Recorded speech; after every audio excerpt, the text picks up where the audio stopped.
Next on the agenda, we have, for those of you who were here at the last workshop meeting, we had a discussion about a request by CIG for a Community Reinvestment Act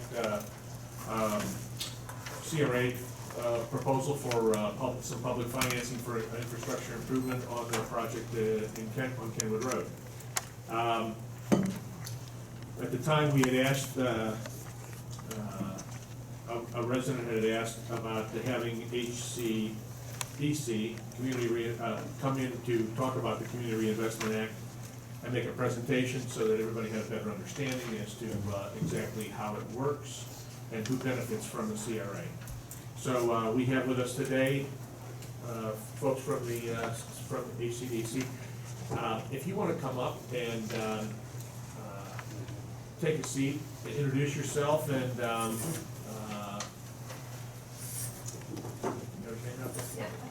It's on. Thank you. Sure that mic will work.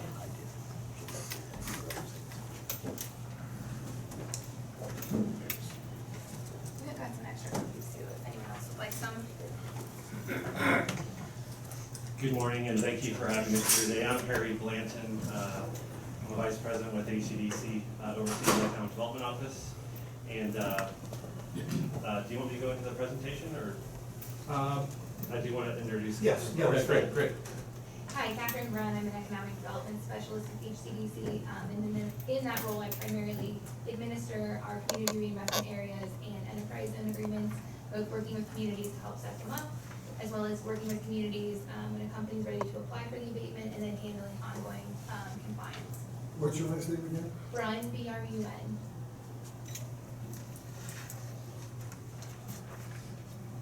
Okay. I'm just going to give an overview of HCDC, and then Catherine's going to give a technical overview of the CRA. Okay, perfect. So HCDC is a nonprofit that was established by this is an agenda, but Craig, can you push to the next one? Thank you. HCDC is a nonprofit that was created back in 1983 by the Hamilton County Commissioners to promote economic development in Hamilton County. We serve the county, but we also work with all the communities in Hamilton County. We originally started off by doing small business lending. If you look in the middle there, we do financing for small business projects, small businesses that need to buy buildings or construct new buildings or buy equipment. The primary program that we use is the SBA 504 loan, but we also have some other programs that we administer as well.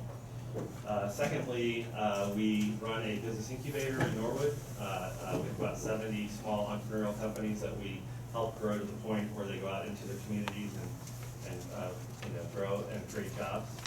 And then finally, we run the county's economic development office, and one of our responsibilities under the economic development office is to administer tax incentive programs. Ohio law does not allow townships to do CRAs on their own, so the county has to administer those for the township. But we work closely with the township. The township has to approve everything that we do. So I'm going to turn it over to Catherine to give an overview of how the CRA works.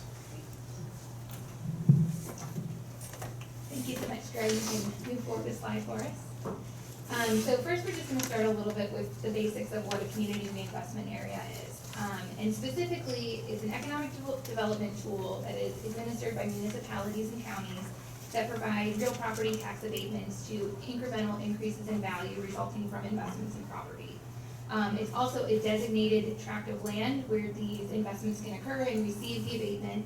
And really the intent behind this tool that was developed at the state level was to encourage new investment into areas that are designated by the community, trying to encourage new investment in those areas.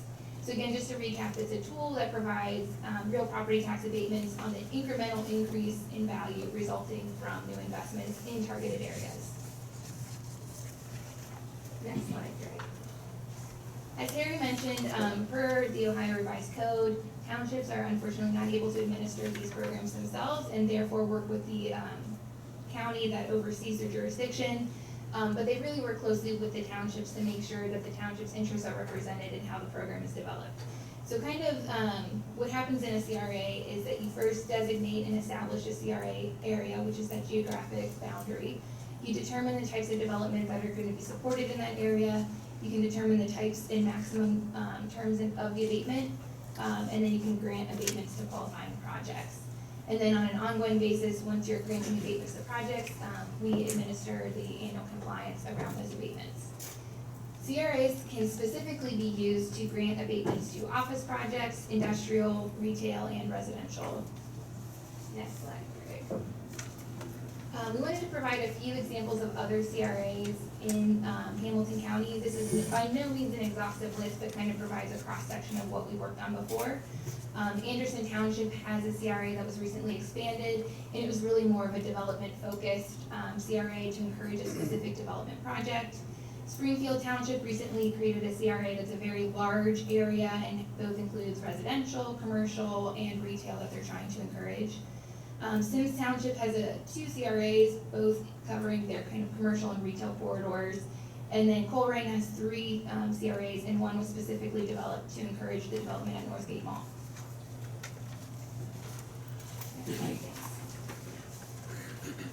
So in establishing a CRA, one of the big things that the community is going to keep in mind is the benefits and terms that can be used for projects. And basically the way it works is the state really sets the ceiling on this program. They tell you the maximum terms and benefits that can be outlined, and then the community kind of decides where they want to fall within those maximum terms and benefits.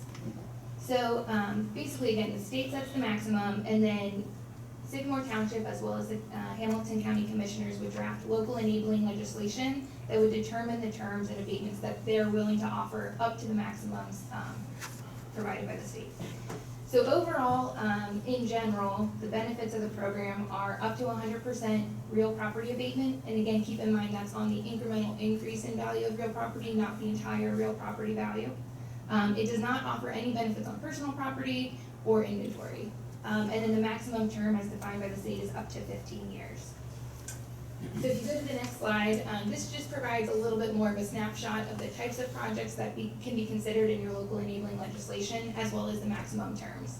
So kind of how this would work is if you chose to pursue a CRA on a designated area, you could say we're going to incentivize residential remodeling, and as long as the minimum costs are $2,500, we'll give the resident a 50% abatement for 10 years. Or you could say we're going to do 100% for 15. Again, the local jurisdiction gets to decide what they want to offer in the terms of that abatement up to the maximums set by the state. Next slide, Greg. This talks a little bit about the CRA establishment process, as well as kind of how the roles are defined within that process. So typically, once the community has decided that they'd like to move forward with the CRA, they would contact our office. And really, HCDC is here to kind of serve as process management and make sure that you're putting together the application in compliance with state regulations, and that we're putting together a high-quality application that's likely to be approved by the state. So again, we're really here just to kind of project and process management and make sure things are in compliance with state regulation. But overall, the community would determine what the boundaries, the geographic boundaries of that CRA are. They would determine the types of projects that would be supported in that CRA. They would determine the maximum terms and benefits of that CRA. You would draft and pass local legislation stating that yes, you're in support of a CRA. That legislation would then go on to the county commissioners, and again, because they're the jurisdiction that has to approve the CRA, it would basically reflect your local legislation and again, approve that CRA. The entire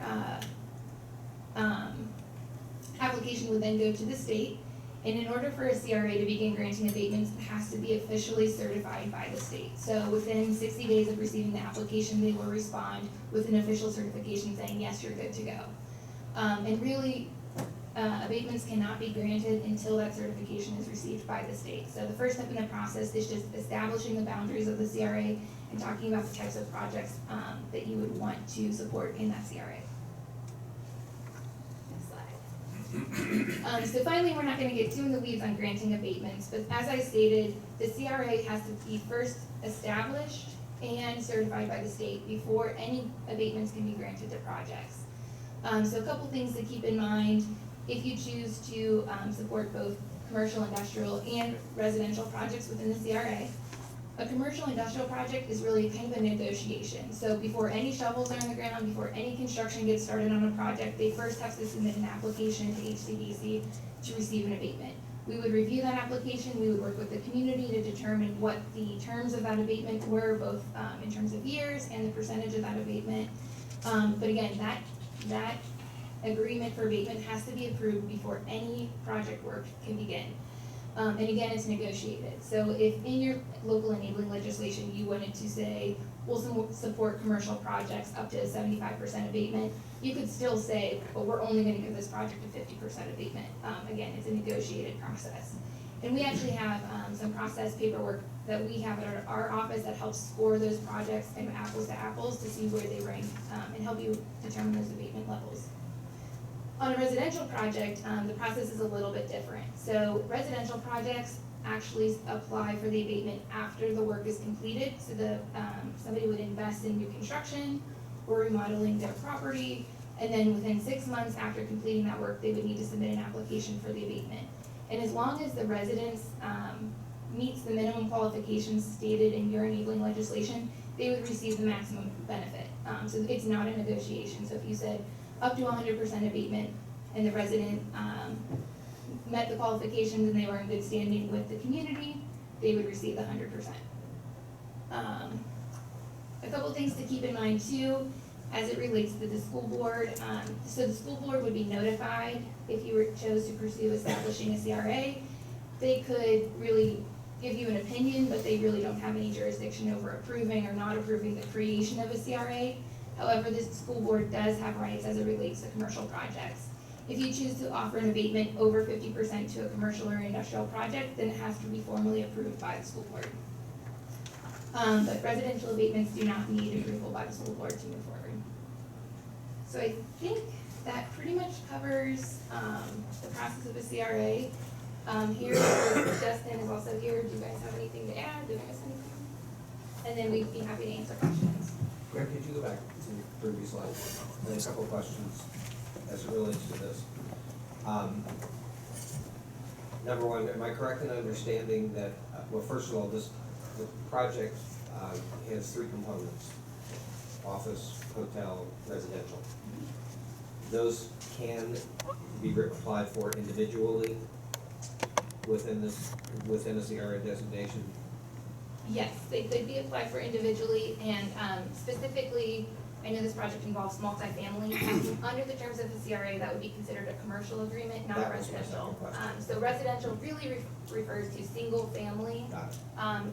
probably up to a maximum of, 2 units. So you could do a duplex, but you couldn't really do a large scale residential, multifamily.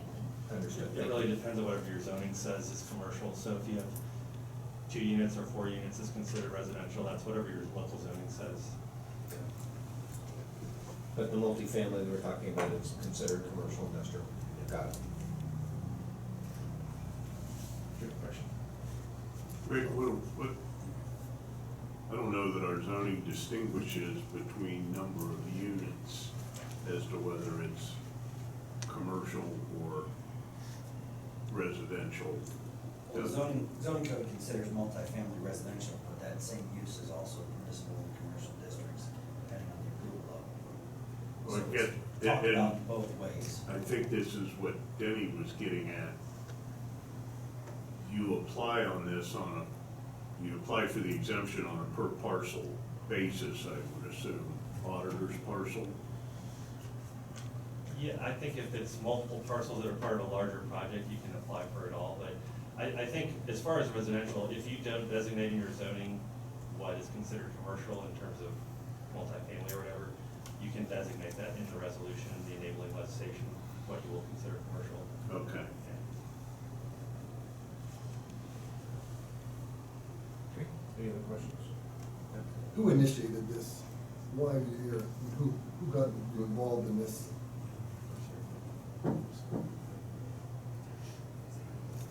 I believe that we were contacted by the developer and said that they were interested in it, and so then we contacted the township to see if they were interested in moving forward. Now, somebody evaluated that property, am I correct?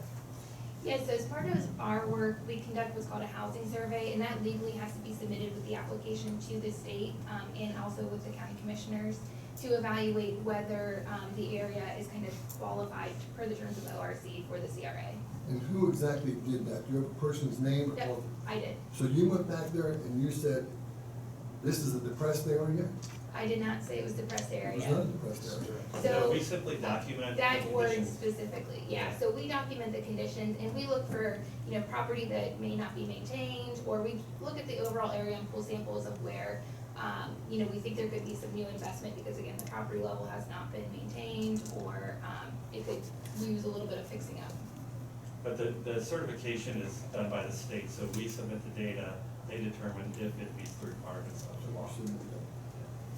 It just seemed unusual, because the developer bought this a number of years ago and didn't maintain this property over that time period. So if it has gone down, and what you think it should be, you can blame the developer for doing this, and this seems to be a common thing that happens. But I find it very interesting, because this happens to be across the street from Tiffany's and Nordstrom's, and probably one of the biggest malls in the Midwest.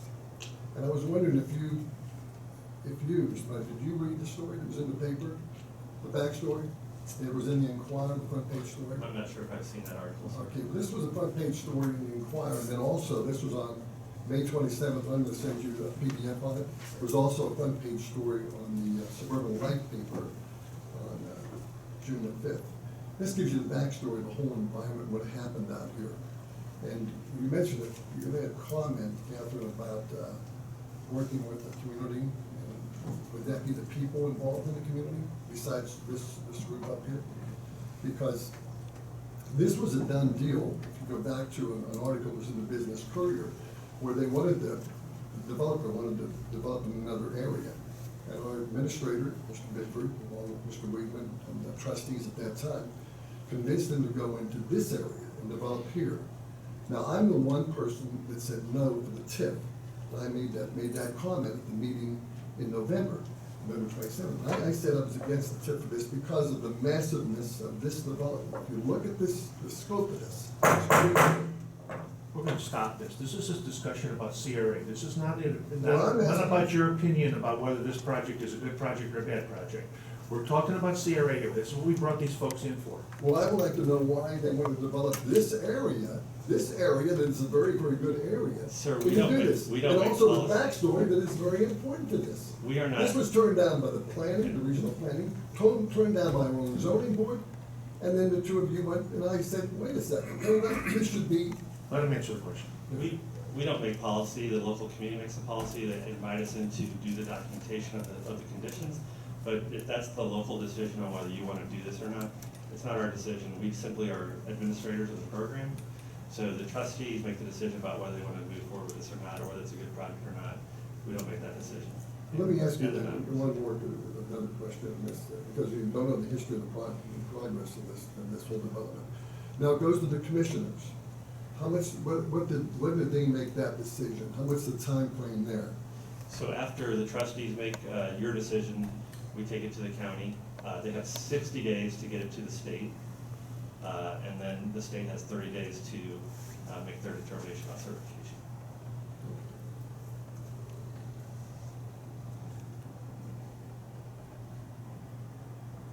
Any other questions? I will, just a minute, if the residents have any comments and all. Is there anybody else here that wishes to speak to, How long do I have to opt out? I'm a resident who lives behind here. What's the time frame for me to opt out on this program? so in other words, you're saying that if we included your parcel in the CRA, Correct. and you said, I don't think I want to be in the CRA, Correct. does he have the option to opt out? He does not have to apply for the CRA. I mean, he can be in a CRA but not be impacted by it, because he would have to, as a property owner, apply for whether he wants to be abated or not. Okay. Greg, you want to put up the maps?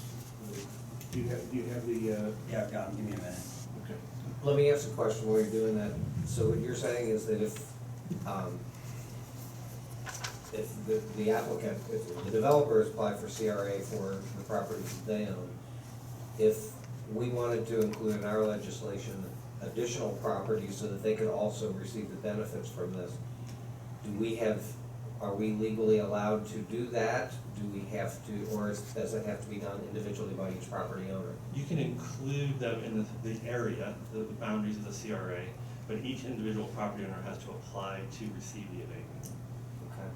So in other words, the CRA would be inclusive on their property, but if they don't apply, it It would have doesn't no matter. impact on them. Did you get that? In terms of taxation. Yeah, I'm fine, that's fine, go ahead.